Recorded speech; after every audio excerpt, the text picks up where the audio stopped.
There are a very high number of mobile phone users out there that have the capability of either taking photographs or videos with their phone. A lot of the video footage does really need to be debated, and others are absolutely brilliant.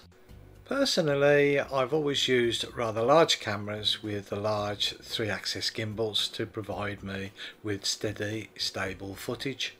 This is great, but you don't normally carry all that equipment around with you. Yes, I do have my mobile phone with me. This is good as I have the means to make on-the-spot recordings if required. Okay, this is not as stable as I would like. To combat the shaky video problem, there is a company called MOZA. Now they've made a 3-axis stabilizer gimbal for your smartphone. It is very cheap to buy and unbelievably very easy to use. I will leave links in the description below for this 3-axis stabilizer for your mobile phone. As you would expect, it does come extremely well packed. Inside the box there is a pull string carrying bag, a wrist lanyard, a USB to USB-C charging lead, a small tripod, the Foldable Mini MX 3-axis gimbal. There are a few guide stickers on the outside of the gimbal giving information of how to unfold it. And finally, the user manual. Now this is extremely small and tiny, but I will leave a link in the description below to the MOZA website where they do have it on site that you can download and easily read. Both the gimbal and the tripod are grey in colour and made from high impact ABS plastic. There are instruction stickers on the outside of the gimbal to show you how to undo or get it into a position for use. At first I thought the shape was a little strange, but after looking at it for a little while it all made sense. The build of the unit was extremely good and it did have a feel of quality. There are stops on each of the axes, but these are also used to lock the gimbal into place when folded up. None of the axes will do 360 degrees. The range of pan is 340 degrees. The tilt is 140 degrees and the roll is 300 degrees. When folded it will go down to a size of 145 by 50 by 180 millimeters. There is a very nice large trigger switch, but we will come back to that later in the video. Above the trigger switch there's a 1/4 hole for the tripod. On the hand grip is the USB-C charging port and reset hole. On the front of the hand grip can be found only 4 control buttons. These are used for zooming in and out, controlling with a joystick, switching on and off, and start and stopping video. And finally a battery LED indicator. The joystick can be screwed on if required. On the top of it is a 1/4 stud. Rubber can be found surrounding the stud, also on the feet of the tripod. This will stop any sliding of the tripod if it's on a shiny surface. Fitting to the tripod to the main gimbal is quite easy. Simply put the 1/4 stud into the 1/4 hole on the gimbal and tighten in a clockwise direction. As with any other tripod, open the legs to give you the stability that you require for your gimbal. Your phone weight, whether iOS or Android, can be between 143 and 280 grams. And the width can be between 60 and 88 millimeters. To protect the phone and hold it in place there is rubber on both jaws and back of the holder. The jaws of the holder is spring loaded, so you will need to pull these open to insert your phone. The springs are quite strong, so a little bit of force may be required to open the jaws. The camera lens needs to be positioned on the opposite side of the arm as shown, otherwise the arm will get in the way when filming. The shape of the jaws will enable some mobile phones to leave the case on. Centralise your phone as shown, move it left or right or on the jaws, up or down. One very important thing when mounting the phone, it must be balanced. Using the methods shown, ensure that the phone is in the middle. When correctly balanced, the phone can be moved in any direction and stay. If you do have it perfectly balanced, there is less wear, tear and usage of the battery when in use. One thing that I did notice was that the tripod, when I first put it on, one of the legs of the tripod was in the way of the hand grip. Tightening the tripod even more gave me access to the trigger. You will not get a charger with this tripod, you will have to provide your own.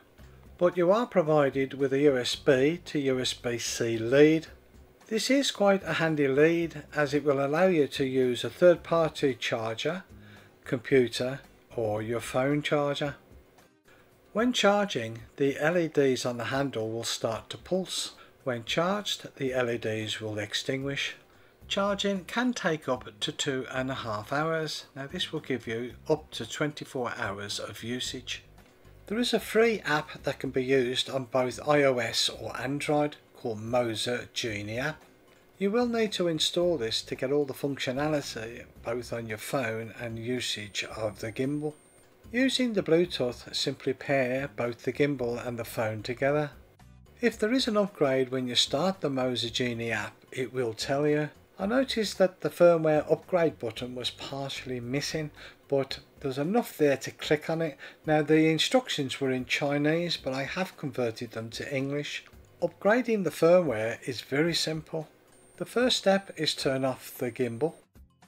The next stage is press and hold the zoom out button. While pressing that, press the on off button. Putting that into action, turn off the gimbal. Press and hold the zoom out button. While holding that, push the on off button. The blue LEDs on the handle will start to pulse. Start up the MOZA Mini app. Click on the Bluetooth button. Select the MOZA Mini MX. After a few seconds, the download screen will appear. The screen will tell you whether the firmware is already up to date, or you can update now by pressing the Update Now button. Remember that your phone must be connected to the internet to enable you to do any firmware updates.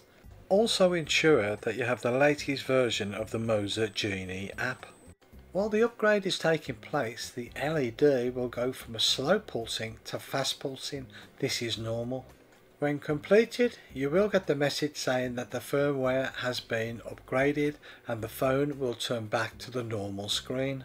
At this stage, there is no need to restart your gimbal, but you will need to connect onto the Bluetooth on the mobile phone. On the app, click on the Bluetooth icon. Select the MOZA Mini MX. That concludes the install of the firmware update. To ensure that you've made connection with the app, simply use the zoom in and zoom out buttons. If all is well, it will zoom in and out.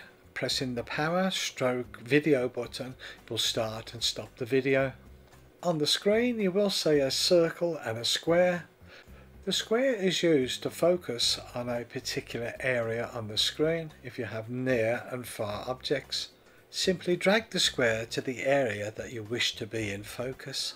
The circle is for the exposure. This will increase or decrease the light depending upon the area that you place the circle. This will give you more control over the area of interest, either focusing or exposure.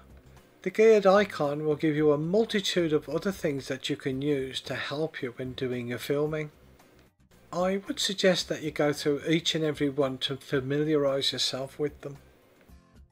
It is possible to shoot in different formats. This is largely dependent on the type of phone you've got and what it's capable of shooting at. My own personal choice is 1080p. Now I normally shoot this at about 30 frames per second. The blue LEDs on the handle will give you the amount of power left in your battery. The power button also acts as a function button. Pressing it twice rapidly will change from video to stills and back again. Pressing it 3 times will take you into either portrait or landscape mode and back again. The plus and minus buttons will enable you to zoom in or zoom out slowly. You do not have any control over this speed.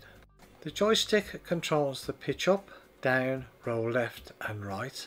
On the side of the gimbal is the charging port, which is USB-C, and underneath that a small hole used for resetting. The trigger on the gimbal again is multifunctional. Press and hold. It will focus on one point no matter where the gimbal is moved. Pressed 3 times, it will change from the front to the rear camera and back again. Press twice will set the camera to the home position pointing forwards. The bottom left icon is used for videos taken or photographs, none in there at the moment. The next one along is for settings. Now I would suggest that you go through each and every one of these and familiarise yourself with them. And the final icon is used for tracking.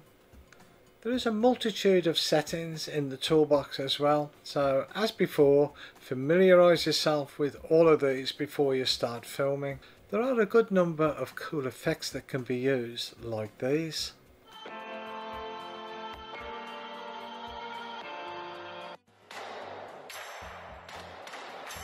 By pressing the capture button on the selected effect, the app will help and assist you in achieving this. Yes, there will be trial and error when trying to achieve what's shown on the screen, but all the things that you see on the screen now are achievable both with the app and MOZA Mini MX combined. For the amateur videographer, this opens up lots of opportunities. Regards testing for stabilisation, what I've done here is a few clips. These would be just everyday type of things that you would do walking around with your camera with no stabilisation. I'm sure a lot of us are familiar with this type of footage. The same walk again, but this time using the MOZA Mini MX to help with the stabilisation. For all these tests, the camera stabilisation has been switched off. A little different this time, running using the camera only. The same run again, using the MOZA Mini MX this time. I'm sure you will decide which you thought was the best footage, either with or without the MOZA MX. I was surprised to see how good the object tracking was. As an example, here in the workshop, it's cluttered with lots of equipment, more or less the same colour. I drew a square around one of my camcorders and started to move the camera around, and it did track it quite well. I'm sure you guys out there would find lots of inventive ways of using this facility. For those doing vlogging, the camera could be put on a tripod and it'll follow you as you're walking and talking.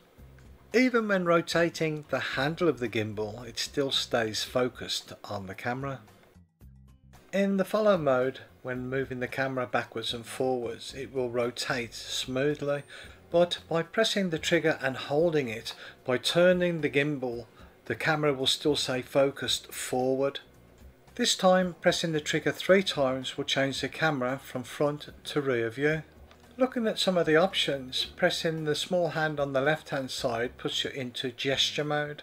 Doing a V sign with your fingers will start the recording. It will continue recording until you show your hand and then make a fist, then it will stop recording. Clicking on the small hand again will turn off gesture mode. Pressing once on the trigger on the gimbal will turn you into face recognition mode. Once activated, when you move your head or move, the camera will follow you. And again, to stop this mode, press once on the trigger. These were just a few of the options that were available using the MOZA Mini MX and the Genie app. The big question really is it worth it? Do I need it? Can I use it? Is it easy to use? In my case, definitely. I've had a lot of fun using this, and I do carry it in the car with me everywhere I go now. It is small enough to fit in my pocket, carry it wherever I go on hikes or walks. The MOZA Mini MX certainly threw out a challenge to other makers of gimbals of this quality. If you are in the market for a gimbal for your mobile phone, this is definitely well worth considering. MOZA did send me the Mini MX to try and to test. I hope you found this information of use to you. Thank you for watching.